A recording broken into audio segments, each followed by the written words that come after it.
Hello बच्चों, आप सभी का एक बार फिर से स्वागत है एसपी कोचिंग इंस्टीट्यूट के इस बेहतरीन चैनल पर। तो उम्मीद है संडे वाली स्पेशल क्लास आपको अच्छी तरह से समझ में आई होगी और उसी के अनुसार आप संडे का दिन अच्छी तरह से अपनी पढ़ाई को दिए होंगे। और आज हम आएंगे उस टॉपिक के बारे में चर्चा करने आपसे, जो हमारा पोर्शन एक पार्ट जो था जिसे हमने कहा था जीवाणु संबंधित रोग। जीवाणु संबंधित रोग के बाद अब हम अध्ययन करेंगे विषाणुओं से संबंधित रोग, यानी कौन कौन से ऐसे रोग होते हैं जो विषाणुओं से संबंधित होते हैं। तो यहां पर सबसे पहले हम हेडिंग क्या डालेंगे, यहां से स्टार्ट हो रहा है क्या, विषाणु संबंधित रोग, है ना।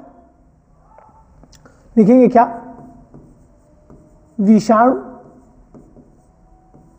विषाणुओं द्वारा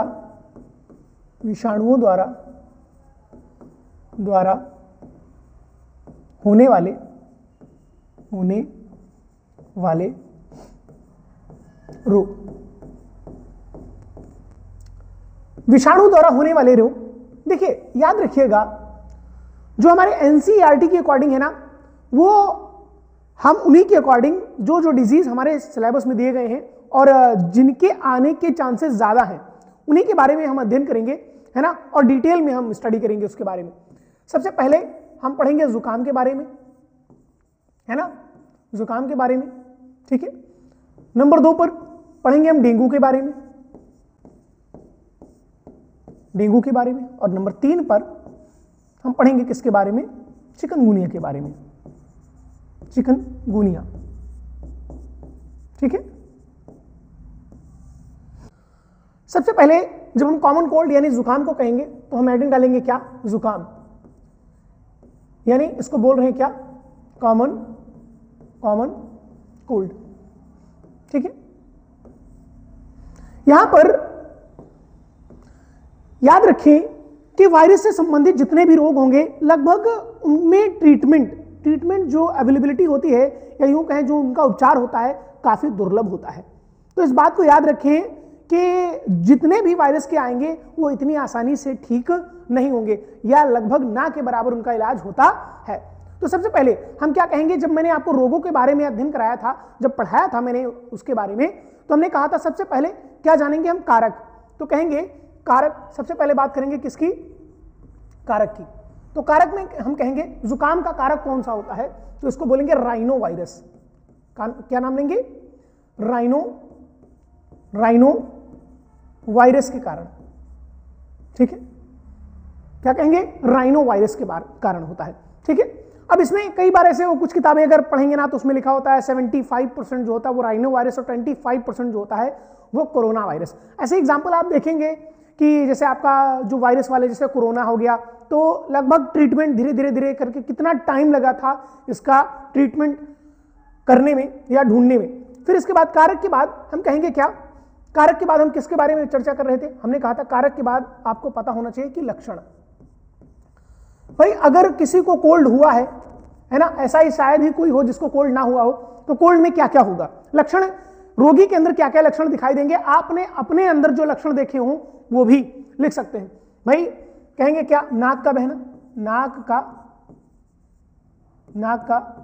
बहना, ठीक है। नंबर 2 पर क्या कहेंगे, ठीक है, छींके आना, ठीक है। आंखों से पानी आना, आंखों से पानी आना। और क्या हो सकता है भाई, बुखार भी तो हो सकता है, हल्का सा फीवर, है ना, बुखार हो सकता है। और गले में खराश, गले में खराश, ये लक्षण दिखाई दे सकते हैं। ऐसे आप और भी ऐड कर सकते हैं, जैसे कि सिर दर्द, ठीक है, सिर दर्द। ऐसे करके कई सारे ऐसे होते हैं जो कि इनमें यानी जुकाम में लक्षण दिखाई देते हैं। कई बार ऐसा भी होता है कि कुछ लोगों को सांस लेने में भी परेशानी होती है, सांस लेने में परेशानी। ऐसे करके हम कहेंगे कि ये जो सिम्टम्स है ना, ये किसके अंदर दिखाई देंगे, जिसको क्या होगा, जिसको जुकाम होगा, ठीक है। और वो किससे, कौन सा वायरस होगा, राइनो वायरस। राइनो वायरस के कारण किसी भी व्यक्ति में ये हो जाता है। अब देखिए लक्षण के बाद जब हम चर्चा करेंगे तो कहेंगे कि लक्षण के बाद कहेंगे उपचार, है ना। इलाज भाई जैसे कहेंगे अगर जांच कह दे तो जांच में आप जानते हैं कि बाहर से सिम्टम देख करके ही, बाहर लक्षणों से देख करके ही पता लगाया जा सकता है कि उसको क्या है, कोल्ड है उसे, ठीक है। अब हम कहेंगे जैसे कि उपचार, क्या कहेंगे, उपचार, ठीक है। उपचार में हम कहेंगे यहां पर कि इसके लिए कोई विशेष औषधि उपलब्ध, कोई विशेष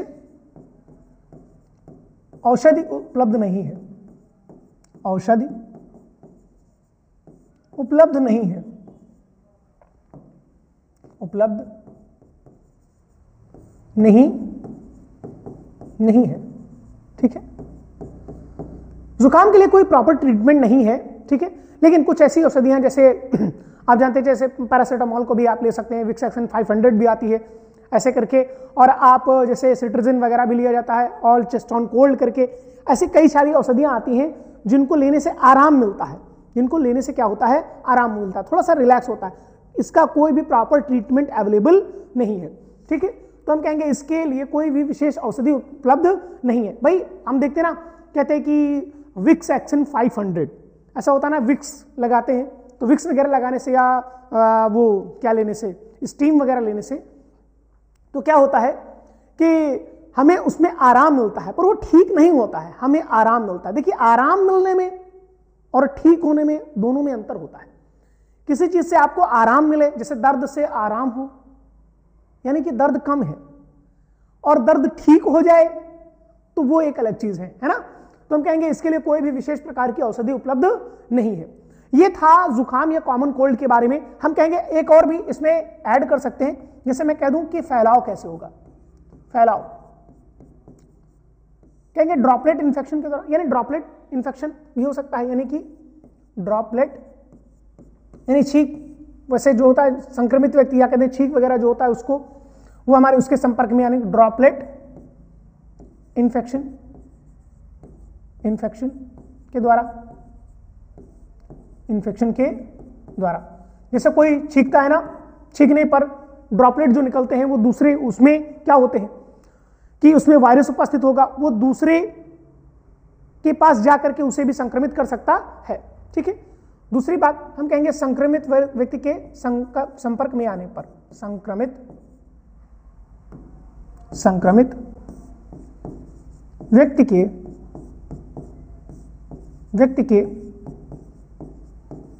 संपर्क में आने पर, ठीक है। या यूं कहते हैं, या उसकी वस्तुओं तथा उपकरणों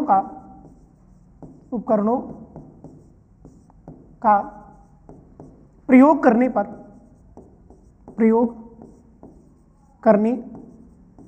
पर अन्य व्यक्ति भी क्या हो सकते हैं, अन्य व्यक्ति भी संक्रमित हो सकते हैं, अन्य व्यक्ति भी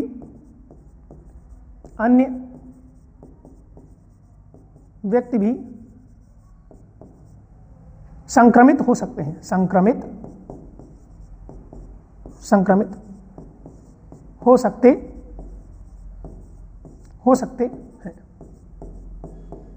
इससे क्या होगा, अन्य व्यक्ति भी क्या हो सकते हैं, संक्रमित हो सकते हैं, ठीक है। तो ये 2 पॉइंट आप अच्छी तरह से याद रखिएगा, ठीक है। अब देखिए हम अब चलेंगे अपने अगले रोग की ओर। अब हम पढ़ेंगे डेंगू के बारे में, ठीक है। किसके बारे में पढ़ेंगे, डेंगू के बारे में। अब ये जो आ गए ना, ये आपके रोग ऐसे आए, भाई ये किसके द्वारा फैलता है, ये किसके द्वारा फैलता है ना। ये किसके द्वारा फैलेगा? ये मच्छरों के द्वारा फैलने वाला एक रोग है। ये किसके द्वारा? मच्छरों द्वारा फैलने वाला एक रोग है। तो हम कहेंगे सबसे पहली बात सीक्वेंस में, उसी सीक्वेंस में पढ़ेंगे हम कि पहले जानेंगे कारक कौन है। कारक का मतलब पैथोजन, पहले ही बता चुका हूं। पैथोजन का मतलब रोग को उत्पन्न करने वाला, और पैथोलॉजी का मतलब उसमें जांच होगी। उसमें क्या होगी? जांच, जहां पर रोग का अध्ययन किया जाएगा कि वह किस वायरस से, किस बैक्टीरिया से, किस हेलमिंथस से या किससे संक्रमित है, किससे संक्रमित है, यह चीज उसमें हम अध्ययन करेंगे। तो डेंगू के लिए हम सबसे पहले क्या बात करेंगे? कहेंगे इसका कारक कौन होगा, इसका कारक कौन होगा। तो कारक में जब हम चर्चा करते हैं तो हम कहेंगे इसका नाम है क्या भाई? डेंगू वायरस, डेंगू वायरस, ठीक है। कई बार आप किताब में डेंगू वायरस भी लिख करके देखेंगे, ठीक है, डेंगू वायरस। डेंगू वायरस के कारण ऐसा होता है। अब देखिए, यह वायरस जब हमारे अंदर प्रवेश कर जाता है तो वो क्या उत्पन्न करता है? डेंगू रोग उत्पन्न करता है। अब याद रखें, वायरस जब तक शरीर के बाहर रहेगा, वायरस जब तक शरीर के बाहर रहेगा तब तक वो आजीवित की भांति व्यवहार करता है, और जब वो शरीर के अंदर या हम कहते हैं पोषद कोशिका में या होस्ट सेल में जब वो प्रवेश कर जाता है तो वो जीवित की भांति व्यवहार करना प्रारंभ कर देता है। इसलिए वायरस को आपने पढ़ा होगा, जीवित तथा आजीवित के मध्य की इसको कड़ी माना जाता है। जीवित तथा आजीवित के मध्य की क्या माना जाता है? कड़ी माना जाता है, क्योंकि जब तक ये शरीर के बाहर रहेगा आजीवित की भांति या निर्जीव की भांति व्यवहार करता है, ठीक है, नॉन लिविंग। और जब ये शरीर के अंदर प्रवेश करेगा तो ये लिविंग की तरह यानी सजीव की भांति व्यवहार करना प्रारंभ कर देता है। ये हमारे ही मशीनरी सिस्टम का प्रयोग करके अपने लिए न्यूट्रिशन बनाता है या प्रोटीन बनाता है, या हम ही से या हमारी कोशिकाओं से ही पोषण प्राप्त करता है। तो ऐसे में हम कहेंगे कि जो कारक है ना, तो वो डेंगू वायरस कई जगह या फिर डेंगू वायरस भी लिखा होगा, या ऐसे करके भी DENG और V ऐसे करके भी लिख करके आएगा कई किताबों में, कई पुस्तकों में, कई जगह पर आप यानी डेंगू वायरस, V का मतलब वायरस होता है, ठीक है। कारक के बाद हम कहेंगे कि अगर किसी को हुआ है तो उसके अंदर लक्षण क्या क्या नजर आएंगे, ठीक है, उसके अंदर लक्षण क्या क्या नजर आएंगे, ठीक है। कहेंगे तीव्र ज्वर आएगा। ज्वर का मतलब मैंने पहले ही बताया, बुखार, क्या आएगा? बुखार या फिर फीवर, इसको क्या बोलते हैं? फीवर बोलते हैं, ठीक है। कई आगे जब जाएंगे पढ़ेंगे ना तो थोड़ा सा क्रिटिकल लैंग्वेजेस आएंगे, जब आपको बोला जाएगा पायरेक्सिया, तो फीवर को याद रखिएगा, इसको पायरेक्सिया भी बोला जाता है, ठीक है। तीव्र ज्वर आएगा, ठंडी लगेगी, ठंडी लगना, ठीक है। और इसके साथ साथ हड्डियों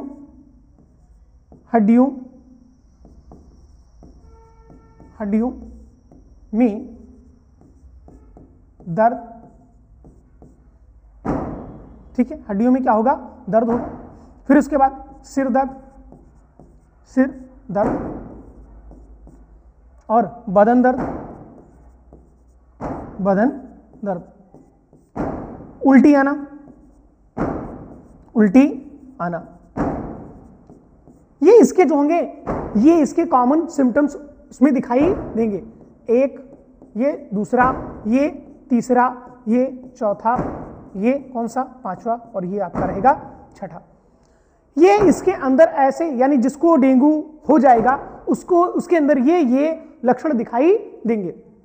अच्छा, याद रखें जब भी आपका आएगा एग्जाम में तो ये बात सदैव याद रखें कि कारक, लक्षण, उपचार, बचाव, कारक, लक्षण, उपचार और बचाव, या अगर उसकी है तो जांच भी उसकी देखी जाएगी, ठीक है। तो हम कहेंगे इसके बाद भाई कारक हो गया, लक्षण हो गया, अब लक्षण के बाद हम कहेंगे जांच। हम क्या कहेंगे? जांच। तो जांच में कहेंगे ना, जांच में ब्लड टेस्ट होगा। क्या होगा बेटा? Blood test. अच्छा, डेंगू में क्या होता है? डेंगू में प्लेटलेट्स कम होना स्टार्ट हो जाती है, ठीक है। तो हम कहेंगे नोट पॉइंट में आप डाल लीजिएगा, ठीक है, क्योंकि प्लेटलेट को ही काउंट किया जाएगा, लेकिन सीबीसी होती है तो उसमें कंप्लीट ब्लड काउंट होता है। तो हम कहेंगे कि यहां पर नोट में हम डाल लेंगे, क्या कहेंगे? इसमें, या हम कहें इस रोग में तेजी से तेजी से प्लेटलेट्स में, कैसे लिख रहा, प्लेटलेट्स, हाँ सही, प्लेटलेट्स में कमी आती है, कमी आती है। याद रखिए प्लेटलेट्स और WBC मिलकर के यहां पर ब्लड के क्लॉटिंग में भी हेल्प करते हैं। तो बॉडी में जो डैमेज होता है पार्ट ना, तो उसको रिपेयर करने में बड़ी समस्या आ जाती है। तो कई बार इस पर्पज से भी ऐसा होता है ना, डेंगू जैसा फीवर जो होता है वो बहुत ही ज्यादा नुकसानदेह होता है। ठीक है, तो हम कहेंगे इसके बाद जांच के बाद कहेंगे क्या, कहेंगे इसका क्या उपचार, क्या बोलेंगे उपचार, कि उसका उपचार क्या होगा। ठीक है, ये क्या थी, ये इसकी जांच थी। जांच के बाद ये क्या होगा, उपचार। उपचार में डेंगू के लिए भी कोई विशेष औषधि उपलब्ध नहीं है। हालांकि आपने सुना होगा कि जैसे ऐसे गांव में ट्रीटमेंट वगैरह करते हैं, कहते हैं ना कीवी का फ्रूट वगैरह खाया जाता है, बकरी का दूध पिया जाता है और पपीते के पत्ते वगैरह उसको पीस करके उसको पिया जाता है। तो ये होम रेमेडीज में आता है कि हाँ घर पे ऐसे उपचार करके, ठीक है, उसे ठीक करने का प्रयास किया जाता है। लेकिन ऐसा नहीं है कि उसका प्रॉपर ट्रीटमेंट अवेलेबल है। तो हम कहेंगे कि इसके लिए कोई विशेष प्रकार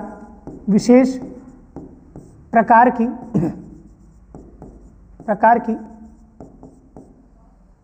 औषधि उपलब्ध नहीं है। औषधि उपलब्ध नहीं है। ठीक है, उपलब्ध नहीं है। अच्छा, फीवर के लिए हम जानते हैं, फीवर के लिए क्या ले सकते हैं, पीसीएम ले सकते हैं, पैरासीटामोल, है ना, यानी कि पैरासीटामोल ले सकते हैं। ठीक है, तो इसके अलावा एक बात और भी इसमें याद रखिएगा, जब मैंने कह दिया ना कि यहां पर एक नोट पॉइंट दे दिया है कि इसमें प्लेटलेट्स में तेजी से क्या आएगी बेटा, कमी आएगी। याद रखिएगा, नोट पॉइंट में इसको भी डाल लीजिएगा। ठीक है, इंपॉर्टेंट है कि इसमें एस्प्रिन नामक, डिस्प्रिन और एस्प्रिन नामक जो औषधियां होती हैं वो नहीं लेनी चाहिए। पहले मैं लिखे दे रहा हूं, फिर मैं आपको समझा देता हूं। ठीक है, कहेंगे और रीजन जरूर समझिएगा इसका कि ऐसा क्यों होता है, वरना कारक, लक्षण, बचाव, उपचार ऐसे करके सबको याद कर लेता है, पर वो उसका रीजन क्या है, प्रॉपर उसका ऐसा क्या कारण है जिसके कारण ऐसा कहा जाता है। तो हम कहेंगे इस रोग में कई बार ऐसा होता, पता लगा सर दर्द हुआ तो लोगों ने डेंगू था और डिस्प्रिन या एस्प्रिन वगैरह ले लिया। डिस्प्रिन कॉमन जो कि हेडेक के लिए लेते हैं लोग। ठीक है, वैसे नहीं खाना चाहिए। मेरा ये रिकमेंडेशन रहता है, जो भी बच्चे हैं ना वो सर दर्द के लिए डिस्प्रिन वगैरह नामक औषधि अगर खाते हैं तो उसके लिए मतलब ऐसा इलाज ढूंढना चाहिए कि जैसे मान लीजिए आप कॉफी वगैरह पीते हैं या फिर चाय वगैरह, तो उससे थोड़ा सा आप रिलैक्स ले सकते हैं। लेकिन मैं कहूंगा ना, डिस्प्रिन और एस्प्रिन नामक औषधि जो है उसका सेवन नहीं करना चाहिए। इस रोग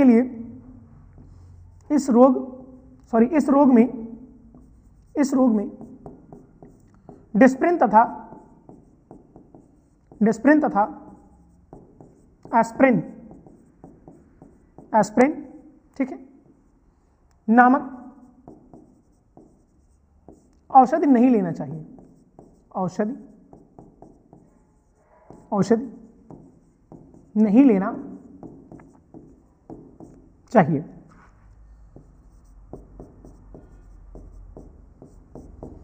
ठीक है, अच्छा कारण क्या होता है, उसका कारण भी समझ लीजिए।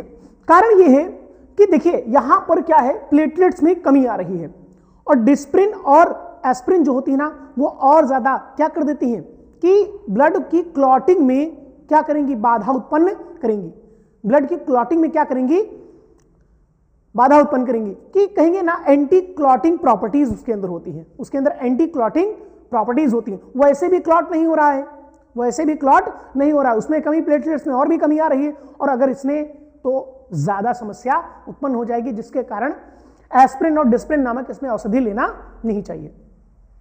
अब देखिए फिर इसके बाद ये तो था क्या, उपचार। उपचार के बाद हम कहेंगे क्या, बचाव। उपचार के बाद हम क्या कहेंगे, बचाव।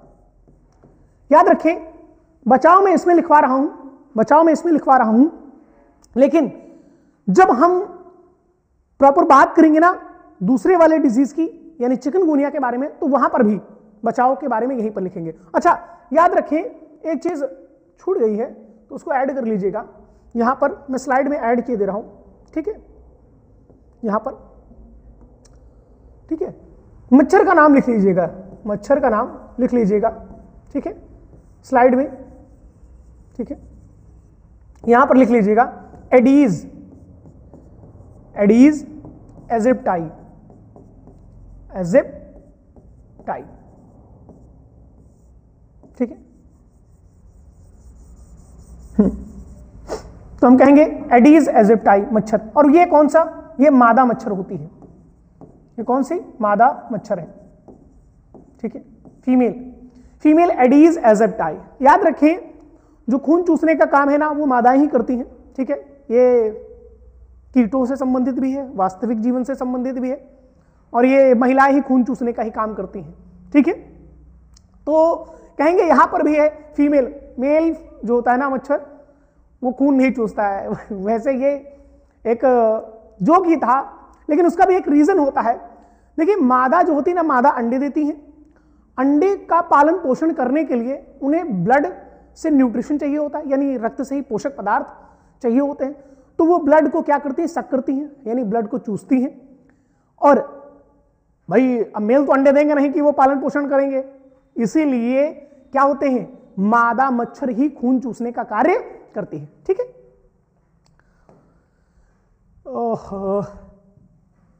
चलिए आगे हम लोग बात करने जा रहे थे बचाव के बारे में, है ना। तो हम कहेंगे बचाव के बारे में जब कहेंगे तो हम कहेंगे कि मच्छरदानी का प्रयोग करना चाहिए, मच्छरदानी का प्रयोग करना चाहिए, प्रयोग करना चाहिए, है ना। मच्छरों से बचने का, भाई अगर हमारे पास ट्रीटमेंट अवेलेबल नहीं है तो हम बचाव ही कर लें, अगर उपचार उपलब्ध नहीं है तो हम फिर बचाव ही कर लेना, तो वो जरूरी है। तो यहां पर नंबर 1 तो ये आ जाएगा। नंबर 2 पर कहेंगे, ठीक है, मच्छर लोशन का प्रयोग करना चाहिए, मच्छर लोशन, इसके साथ एक और ऐड कर दे रहा हूं लोशन, तथा मोर्टीन, मोर्टीन जानते, मोर्टीन का प्रयोग करना चाहिए, ठीक है। फिर इसके बाद तीसरे नंबर पर बोलेंगे कि अनावश्यक जल को जमा ना होने दे, जल को जमा ना होने दे, ठीक है। नंबर 4, जैसे संग्रहण वाले जल के स्थानों को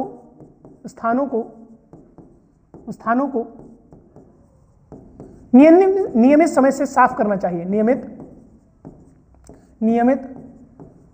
समय से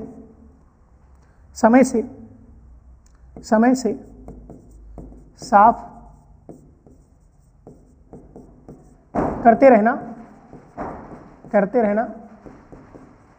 चाहिए, ठीक है। स्थानों को नियमित समय से क्या करना चाहिए, साफ करते रहना चाहिए। इस प्रकार अब कह सकते हैं कि जैसे नालियों में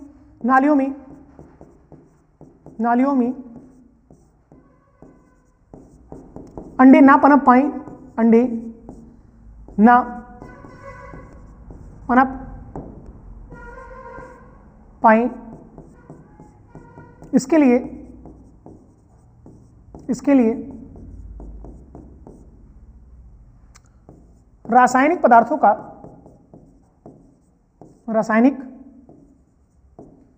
पदार्थों का छिड़काव करना चाहिए, रासायनिक पदार्थों का छिड़काव करना चाहिए। इसके अलावा कई जगह पर आपको लिखा देखेंगे ना DDT का भी, डी नहीं बोल रहा हूं, DDT बोल रहा हूं, ठीक है। इसका नाम क्या है? DDT का, ऐसे लिखेंगे, DDT का छिड़काव करना चाहिए। अच्छा, DDT क्या है? DDT को भी लिख लीजिएगा, इसका नाम है क्या?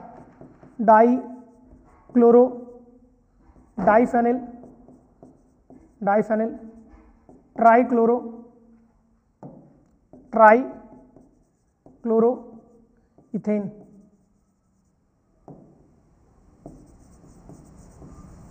डाइफेनिल ट्राइक्लोरोइथेन, इसको बोलते हैं DDT, ठीक है। उसका छिड़काव करना चाहिए, उसका क्या करना चाहिए? छिड़काव करना चाहिए। फिर ये तो हो गया क्या? बचाव। अब हम अगली स्लाइड पर चलेंगे और आज का लास्ट डिसीज, मैंने कहा बचाव पहले से ही हम लोग उसके बारे में पढ़ चुके हैं, है ना। तो हम सबसे इंपॉर्टेंट चीज क्या कहेंगे? चिकनगुनिया। जो इंपॉर्टेंट चीज है उसको हम अब कंप्लीट करेंगे, यानी कि मेन पार्ट। बाकी बचाव आपके लिखे हैं वही यहां पर, जब आप बचाव वाली हेडिंग डालेंगे तो लिख लेंगे कि जो बचाव किसमें, हम डेंगू के बुखार में करते हैं, ठीक है। तो हम कहेंगे कारक में हम कहेंगे चिकनगुनिया वायरस, है ना। चिकनगुनिया वायरस के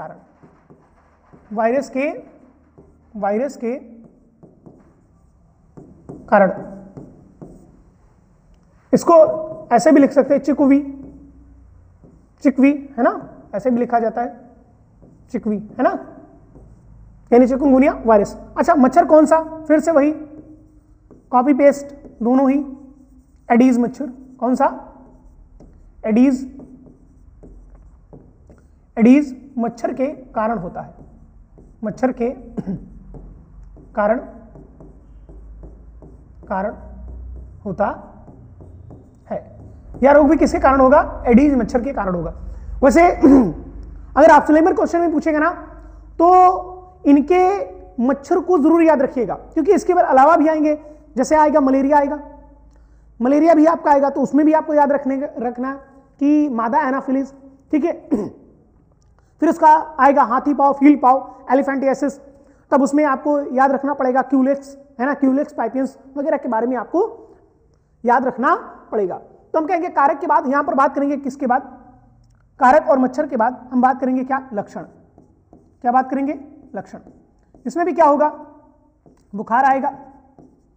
बुखार में कैसा बुखार? तीव्र ज्वर होगा, तीव्र ज्वर होगा, ठीक है। फीवर पहले ही बता चुका हूं मैं, ठीक है। ठंड लगेगी, ठंड लगना, ठीक है। और सिर दर्द, उल्टी, हाथ पैर व बदन में दर्द, हाथ पैर व बदन में दर्द, ठीक है। फिर इसके बाद हम कहेंगे, अगर हम उपचार की बात करते हैं, उपचार में सेम कॉपी पेस्ट करना है बेटा। उपचार में वही लिखना है कि इसके लिए कोई विशेष औषधि उपलब्ध नहीं है, कोई विशेष